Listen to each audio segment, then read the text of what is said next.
Au mariage de ma sœur, on m'a dit de m'asseoir contre le mur parce que les tables de devant étaient réservées à la vraie famille. Ma mère a haussé les épaules. Ne nous fais pas honte, c'est tout. Je me suis dirigé vers la table des cadeaux, j'ai pris l'enveloppe contenant mon chèque de $5 500, j'ai laissé un seul dollar, je l'ai regardé droit dans les yeux et j'ai dit, ne t'inquiète pas. Je ne ferai plus partie de tout ça. 10 minutes plus tard, ma sœur est arrivée en courant dans le couloir en criant mon nom. Mais la seule bonne chose à propos du mariage de ma sœur, c'est que je me suis assuré que ce ne serait pas un souvenir heureux pour elle. Jamais. Les gens se souviennent des mariages pour la danse, les discours, les oui, je le veux. Ma sœur? Elle se souviendra du moment où elle m'a chassé d'une salle de banquet en robe de mariée, criant mon nom comme si sa vie en dépendait. Et le meilleur dans tout ça? C'est elle qui a tout déclenché. Je n'allais pas venir. J'ai hésité pendant des semaines. Notre relation était tendue depuis un certain temps, surtout à sens unique, moi donnant, ou prenant. Mais j'avais toujours cet espoir stupide que peut-être, juste peut-être, aujourd'hui serait différent. J'ai porté un costume que j'ai acheté spécialement pour l'occasion, j'ai écrit un message attentionné dans une carte et j'y ai glissé un chèque de $5 500. Sans blague, c'était 3 mois de salaire économisé. Je me suis dit que c'était un cadeau, pas un pot de vin. Je ne voulais rien en retour. Le lieu était à Pax-en-Graveleuil. Tout était blanc et or comme si quelqu'un avait cherché sur Google au mariage de luxe et cliqué sur les 5 premières images. Je suis entré, j'ai fait un signe de tête à quelques cousins éloignés que je n'avais pas vus depuis des années, et je me suis dirigé vers la table d'enregistrement. La fille a feuilleté la liste, a trouvé mon nom et a pointé du doigt. « Vous êtes assis là-bas » a-t-elle dit. J'ai regardé. Le mur du fond. Une rangée de chaises contre le plâtre. Pas de nappe, pas de centre de table, même pas de couvert, juste de tristes chaises pliantes en métal comme si nous attendions de renouveler notre permis de conduire. Je lui ai demandé de vérifier. Elle l'a fait. Désolé. Les tables de devant sont réservées à la vraie famille. Je l'ai fixé du regard, puis j'ai regardé vers l'avant. Ma mère et mon père à la table centrale. Mes cousins, mes oncles, même quelques voisins pris au hasard. Tout le monde riait, faisait teinter les verres, déjà à leur 2e tournée de champagne. Et il y avait ma sœur qui rayonnait comme une reine. Je me suis approché de ma mère. Elle n'a même pas eu l'air surprise de me voir. Ne nous fais pas honte, c'est tout, a-t-elle dit comme si j'étais un vagabond imprévisible qu'ils étaient obligés d'inviter. Puis j'ai croisé le regard de ma sœur. Elle m'a vu, puis s'est tournée vers sa demoiselle d'honneur et a chuchoté quelque chose qui les a fait rire toutes les deux. C'en était trop. Je n'ai rien dit. Je me suis dirigé calmement vers la table des cadeaux, j'ai pris l'enveloppe blanche avec son nom en cursive dorée, je l'ai déchirée et j'ai sorti le chèque. Quelques invités à proximité l'ont remarqué, mais n'ont rien dit. J'ai plié le chèque, je l'ai glissé dans la poche de ma veste, j'ai sorti un billet d'$1 de mon portefeuille, je l'ai glissé dans l'enveloppe, je l'ai scellé, je suis revenu devant ma mère. Ne t'inquiète pas, ai-je dit. Je ne ferai plus partie de tout ça. Je me suis dirigé vers la sortie. Personne n'a essayé de m'arrêter. Pas encore. Ce n'est qu'en entrant dans un couloir que j'ai entendu la commotion. Des portes qui s'ouvrent en grand, mon nom crié comme si j'étais un enfant disparu. Puis est venue ma sœur, pieds nus, bouquet dans une main, voile de travers, courant après moi dans le couloir. Alex. Alex. Qu'est-ce que tu fous? Arrête-toi. Je ne me suis pas arrêté. Non pas parce que je ne l'entendais pas, mais parce que je l'avais assez entendu toute ma vie. Elle m'a rattrapé juste au moment où j'atteignais la sortie latérale. Qu'est-ce que tu as fait? A-t-elle crié. Qu'est-ce qui ne va pas chez toi? As-tu la moindre idée de ce que cette journée représente pour moi? Je me suis retourné, calme comme jamais. Tu t'en souviendras pour toujours, ai-je dit. Mais pas comme tu le voulais. Elle a regardé autour d'elle comme si elle s'attendait à ce que quelqu'un la soutienne. Mais nous étions seuls dans ce couloir, et je n'étais pas d'humeur à une leçon ou à une culpabilisation. Vous m'avez traité comme un déchet, ai-je dit. Cette place contre le mur, c'est comme ça que vous me voyez. Très bien, mais ne vous attendez pas à ce que je m'asseye là et que je souris à travers ça. Elle a ouvert la bouche comme si elle allait argumenter, puis elle a vu que je tenais l'enveloppe. Je l'ai levée. Le chèque est parti. Tu as $1. Elle s'est avancée comme si elle allait me l'arracher. J'ai reculé d'un pas, ne le fais pas. Ce n'est que le début. Puis je me suis retourné et je suis parti. Je n'ai pas répondu à mon téléphone ce soir-là. Je n'ai pas consulté mes messages. J'ai juste conduit, je me suis garé dans un dîner, j'ai commandé un café et je suis resté assis là jusqu'à ce que j'arrête de trembler. Je ne me sentais pas bien. Je ne me sentais pas triomphant. Je me sentais vide. Mais je savais aussi que quelque chose avait changé. Et ce changement était permanent. Il leur a fallu 3 jours pour me contacter. 3 jours de silence après que j'ai quitté le mariage avec ce chèque dans ma poche et que j'ai laissé $1 derrière moi comme un message qu'ils ne pouvaient pas ignorer. Je suppose qu'ils étaient trop occupés à gérer les retombées pour me contacter plus tôt. D'après ce que j'ai entendu plus tard, les invités en ont parlé toute la nuit. Mes cousins se sont disputés avec mes parents à table. Quelqu'un a apparemment demandé à ma sœur au milieu d'un toast ce qu'elle entendait par vraie famille. Sa nouvelle belle famille a eu l'air mal à l'aise le reste de la soirée. Tant mieux. Le premier message est venu de ma mère. N'en faisons pas quelque chose de plus grand que ce que c'est. Tu sais comment est ta sœur. Nous ne voulons pas nous disputer. Puis mon père, tu n'aurais pas dû faire ça, mais nous voulons parler. Peut-être pouvons-nous arranger ça. Le clou du spectacle était ma sœur. Pouvons-nous s'il vous plaît parler comme des adultes? Aucune excuse, juste ça. Comme si tout cela n'était qu'une petite dispute sur qui avait oublié d'apporter la salade de pommes de terre à Thanksgiving. Je les ai tous ignorés, mais ensuite ils m'ont envoyé un texto. Mec, c'était brutal. Mais honnêtement, ils l'ont mérité. Je leur ai dit tout de suite qu'ils avaient dépassé les bornes. Celui-là m'est resté. Je n'ai pas répondu, mais je l'ai relu plusieurs fois. Le simple fait de savoir que quelqu'un dans cette pièce comprenait ce qu'ils avaient fait voulait dire quelque chose. 2 jours plus tard, j'ai reçu une invitation formelle, si on peut appeler ça comme ça. Un texto de mon père. Nous dînons ici. Juste nous. Moi, ta mère et ta sœur. Personne d'autre. S'il te plaît, viens. J'ai hésité. Non pas parce que je voulais arranger les choses, mais parce que je voulais entendre comment ils allaient tourner ça, comment ils justifiaient de me mettre de côté comme un moins que rien et de se sentir toujours en droit de ce que je leur ai donné. Alors j'y suis allé. La maison ressemblait exactement à ce qu'elle avait toujours été. La même boîte aux lettres rouillées. La même fissure sur le béton de l'allée. J'ai sonné, et mon père a ouvert la porte comme si de rien n'était. À l'intérieur, la table était mise. Ma mère avait préparé des lasagnes, ce qui était sa façon de faire la paix. Ma sœur était déjà assise là. Pas de maquillage, cheveux attachés, faisant défiler son téléphone. Elle n'a même pas levé les yeux quand je suis entré. Nous nous sommes assis. Personne n'a parlé au début. J'ai mangé en silence pendant que mon père n'arrêtait pas de me regarder comme s'il ne savait pas comment commencer. Finalement, il a juste dit. Nous comptions vraiment sur cet argent, Alex. J'ai continué à mâcher. Il ne s'agit pas seulement du mariage, a-t-il continué.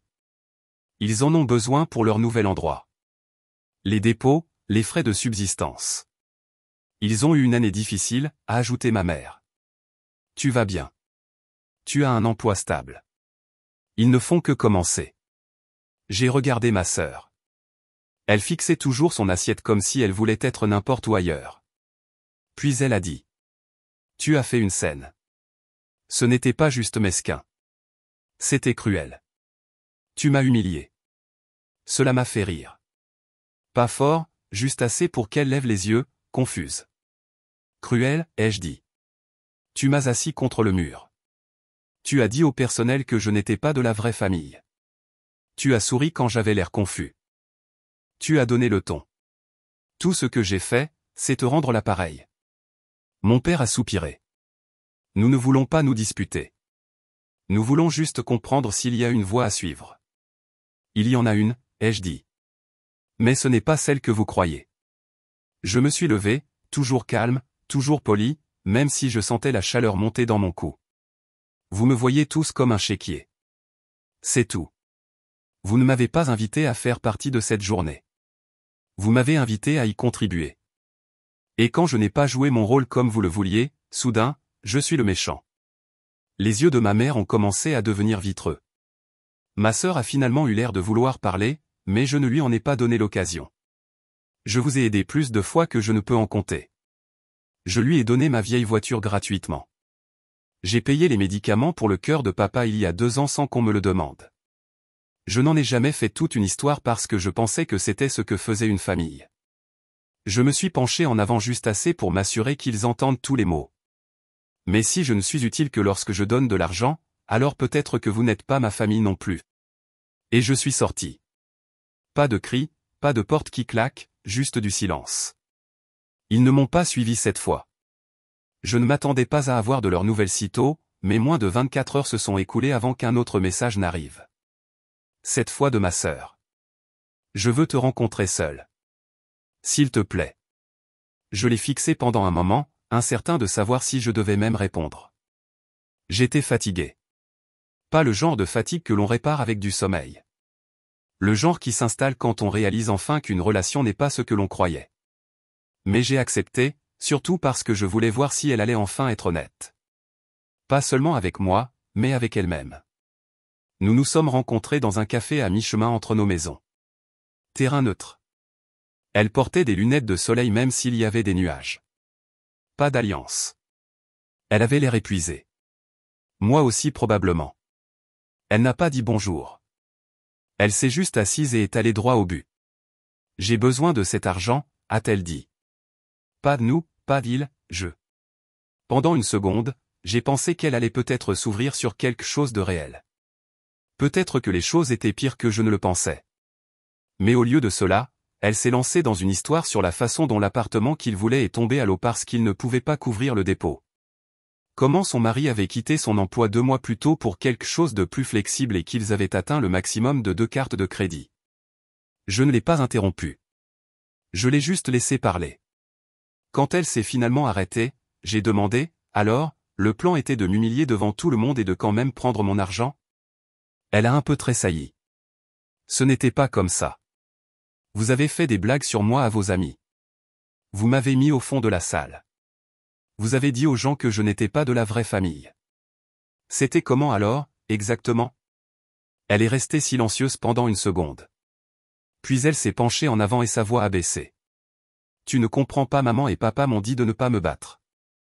Ils ont dit que c'était plus facile comme ça, que si on ne t'engageait pas trop, la nuit se passerait bien. Ils ne voulaient pas de drame. J'ai ri. Alors, leur version de l'absence de drame était de me traiter comme un étranger? Elle n'avait pas de réponse. Elle fixait juste sa boisson. Puis elle a ajouté, nous pensions que tu allais juste t'asseoir et remettre l'enveloppe comme toujours. Voilà. L'honnêteté que j'attendais, et ça m'a fait l'effet d'un coup de poing dans la poitrine. J'avais toujours su que c'est comme ça qu'il me voyait, mais l'entendre à haute voix lui a donné du poids. Ça l'a rendu réel. Alors, la place contre le mur était stratégique. Je ne l'ai pas choisi, a-t-elle dit rapidement. Mais je ne l'ai pas arrangé non plus. Nous sommes restés assis en silence pendant un moment. Finalement, elle a demandé, pouvons-nous juste passer à autre chose? J'ai secoué la tête, pas par colère, mais par clarté. Tu sais ce que je me suis demandé toute cette semaine? Si ces billets d'1$ comptent plus pour toi que moi?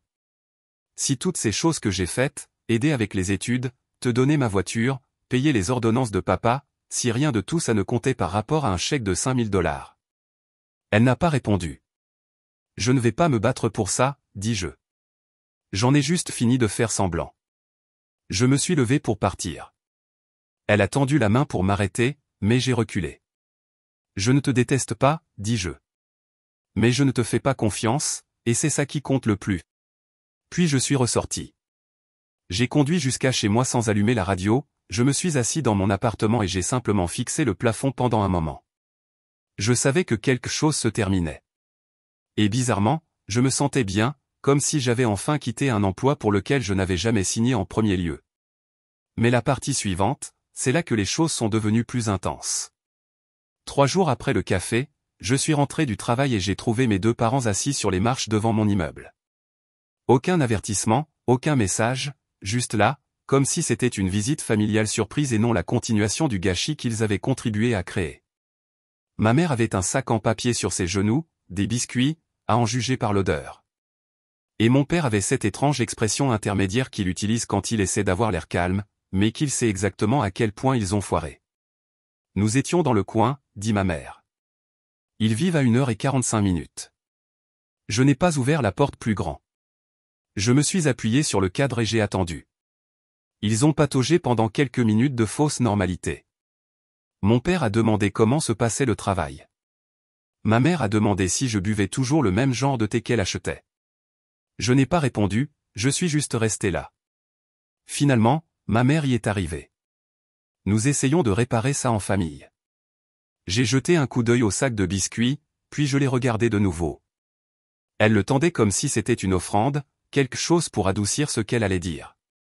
Je l'ai pris plus par instinct qu'autre chose, je l'ai posé par terre à côté de la porte et j'ai attendu. Mon père a pris la parole ensuite.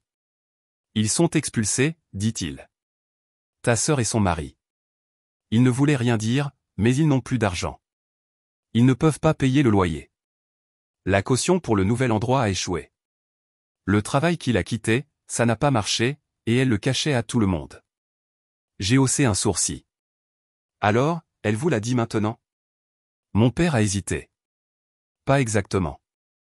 Nous l'avons appris de quelqu'un d'autre, et quand nous l'avons confrontée, elle l'a admis. Elle se démène pour obtenir de l'aide, demandant autour d'elle. Vous n'étiez pas censé le savoir. Pas encore. Ça m'a pris au dépourvu. Je pensais qu'ils allaient au moins prétendre qu'elle s'était dénoncée. Nous avons pensé, dit lentement ma mère, que peut-être si tu pouvais juste aider un peu. Pas le montant total, juste quelque chose à elle seule, même juste assez pour empêcher l'expulsion. Tu le récupérerais. J'ai ri une fois, sèchement et brièvement. À elle seule, dis-je. Comme la fois où j'ai payé votre assurance automobile pendant 6 mois et que je n'ai jamais entendu un merci? Ou quand j'ai couvert les frais médicaux de papa et que personne n'a même reconnu que c'était arrivé. Ce genre de prêt? Mon père a détourné le regard. Puis j'ai dit quelque chose que je n'avais pas prévu de dire. Savez-vous même ce qu'elle a dit aux gens au mariage? Ils avaient l'air confus. Elle leur a dit que je ne voulais pas m'asseoir devant, que j'avais demandé un endroit tranquille, que c'était mon choix. C'est ce qu'elle a dit à la coordinatrice, aux cousins, à tout le monde. Et vous l'avez cru. Ma mère avait l'air surprise. Elle nous a dit ça aussi.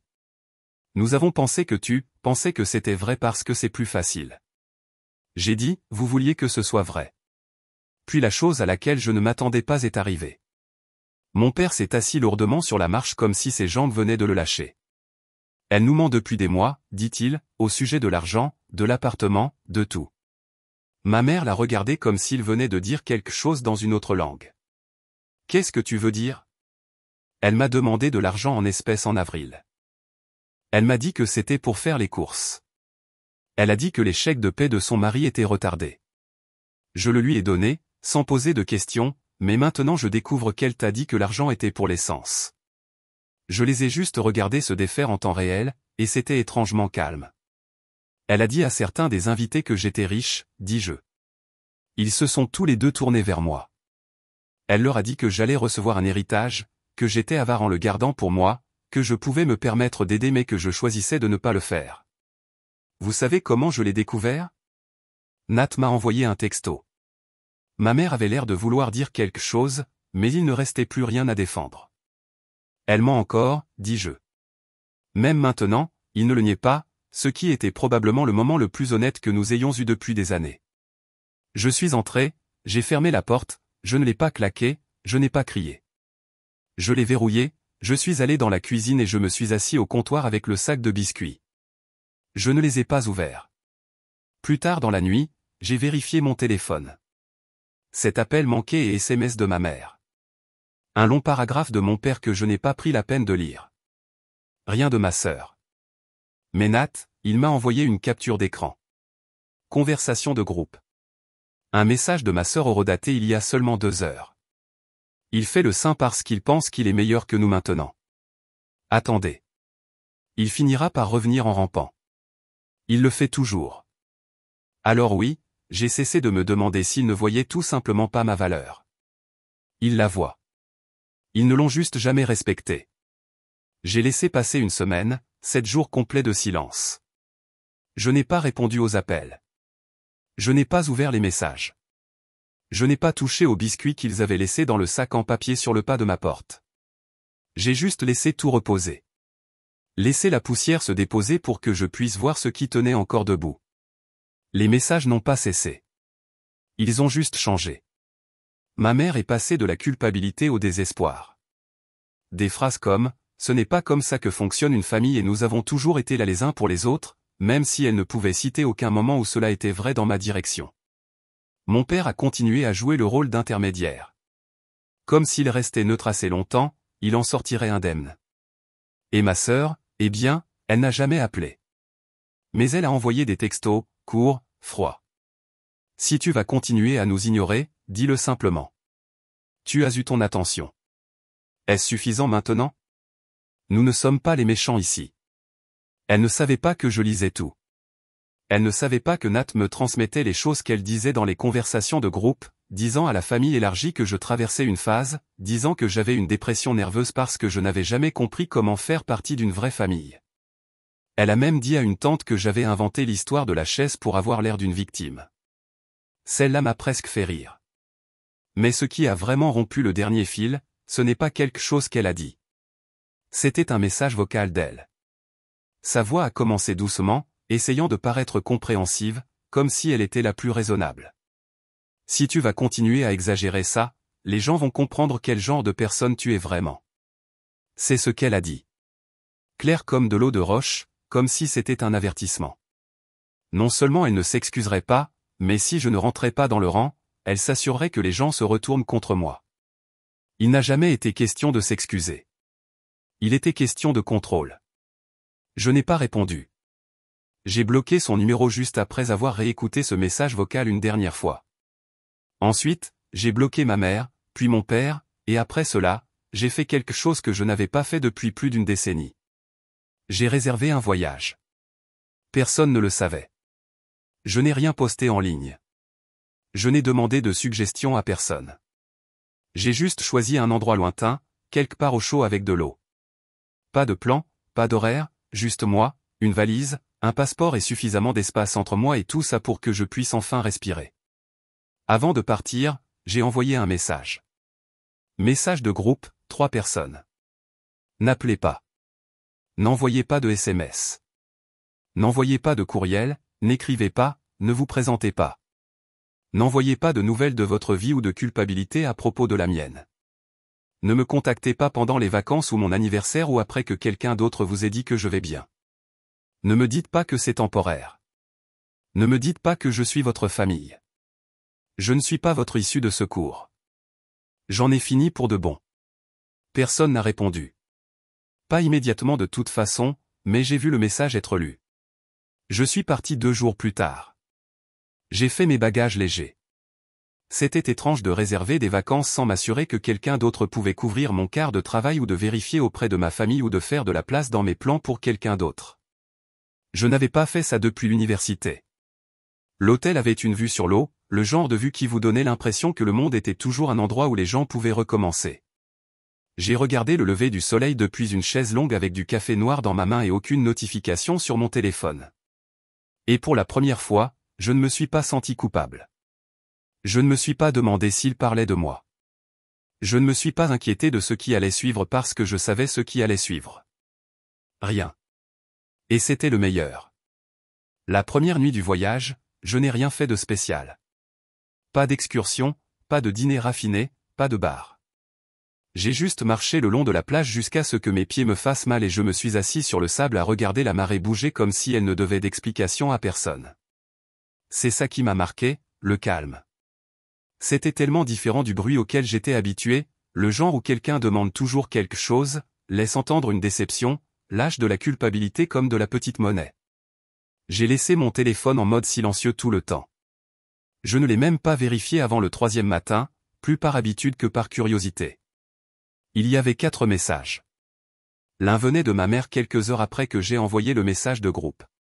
Nous serons toujours ta famille, même si tu dis que nous ne le sommes pas, un de mon père.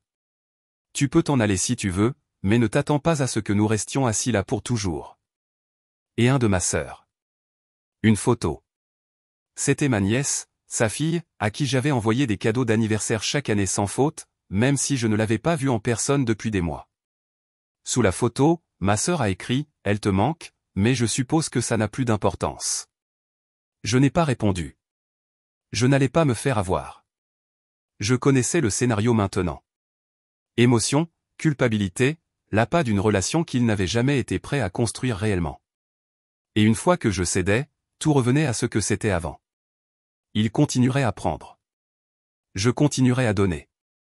Et le ressentiment s'accumulerait comme des briques jusqu'à ce qu'il m'écrase à nouveau. J'ai fermé les messages et j'ai bloqué leur numéro pour la dernière fois. Ce soir-là, j'ai dîné seul au bord de l'eau. Lumière aux chandelles, poisson grillé, un verre de quelque chose de froid que je ne savais pas prononcer. Et j'ai pensé à tout ce que je leur avais donné au fil des ans. De l'argent, du temps, de la patience. Je me suis souvenu avoir donné ma voiture à ma sœur quand la sienne est tombée en panne. Sans poser de questions. Avoir payé les médicaments de mon père quand l'assurance ne les couvrait pas. Avoir fait les courses pour ma mère quand elle était malade et dire quand même, merci, avant de partir comme si c'était moi qu'on aidait. Rien de tout ça n'avait jamais été une question d'argent. Pas vraiment. Il s'agissait d'être vu, d'être quelqu'un qu'ils voulaient vraiment avoir autour d'eux. Mais ils s'en foutaient. Pas avant que je dise non.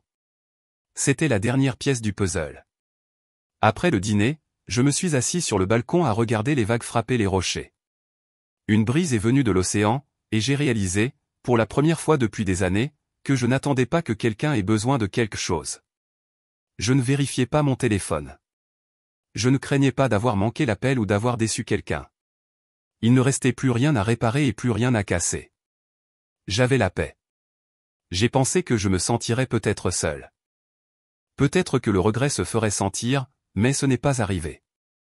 Je me suis juste senti libre, comme si j'avais posé quelque chose de lourd que je ne savais même pas que je portais. Alors, je suis resté plus longtemps, j'ai ajouté une semaine supplémentaire au voyage, j'ai loué un scooter, j'ai trouvé une petite librairie en ville où personne ne connaissait mon nom. Je me suis réveillé quand je voulais, j'ai mangé quand j'en avais envie et j'ai dormi comme je ne l'avais pas fait depuis des années. Et pour la première fois, j'ai commencé à me demander quelque chose que je n'avais jamais osé faire auparavant. Et si cette vie, ce calme, cette solitude n'était pas le plan de secours? Et si c'était le début? Cela fait quelques semaines que je suis rentré. Je n'ai dit à personne que j'étais revenu. Je n'ai pas mis à jour mon statut, je n'ai partagé aucune photo. J'ai défait mes valises lentement, j'ai cuisiné mes propres repas, j'ai gardé les lumières basses le soir et, pour la première fois depuis longtemps, je n'ai pas ressenti le bourdonnement habituel dans ma poitrine qui accompagnait toujours mon retour à la maison. Aucun appel n'est arrivé, aucun SMS, juste le genre de silence qui avait l'habitude de me déranger mais qui me semblait maintenant mérité. J'ai pensé qu'il pourrait me manquer. Pas dans un sens sentimental, mais dans ce sens de vide quand une routine disparaît soudainement. Mais plus les jours s'étiraient, plus je réalisais qu'il ne me manquait pas. L'idée qu'il représentait me manquait. La version d'une famille que j'avais toujours prétendu avoir. Les gens parlent toujours de fixer des limites comme si c'était une chose courageuse et soudaine. Mais pour moi, c'était progressif. Ça a commencé avec une chaise, puis une enveloppe, puis un message vocal, puis un texto auquel je n'ai pas répondu, et finalement une paix pour laquelle je n'ai pas demandé la permission. Ce dont je me suis éloigné n'était pas seulement un dysfonctionnement. C'était un modèle. Un modèle où j'étais toujours celui qui réparait, lissait, payait, absorbait, celui qui se présentait même quand personne ne me laissait de place. Maintenant, je laisse mon téléphone en mode silencieux pendant des heures sans culpabilité. Je me réveille, et la première pensée n'est pas « Qui a besoin de quelque chose de moi aujourd'hui ?» C'est juste « Qu'est-ce que j'ai envie de faire aujourd'hui ?» Ce changement, il est silencieux. Il ne s'accompagne pas d'applaudissements. Mais il est réel. Voici ce qui s'est finalement installé. L'amour n'est pas un don sans fin sans retour. L'amour n'est pas avaler toutes les insultes juste parce que quelqu'un partage votre nom de famille. L'amour ne se mesure pas à la quantité de douleur que vous pouvez tolérer sans vous briser. Et une vraie famille ne vous met pas au dernier rang de sa vie et n'attend pas une loyauté de premier rang. Je ne suis pas parti pour leur faire du mal. Je suis parti parce que rester me faisait du mal. Et la vie que je construis maintenant seule, sans permission, sans performance, elle me semble enfin mienne. Et pour une fois, c'est suffisant.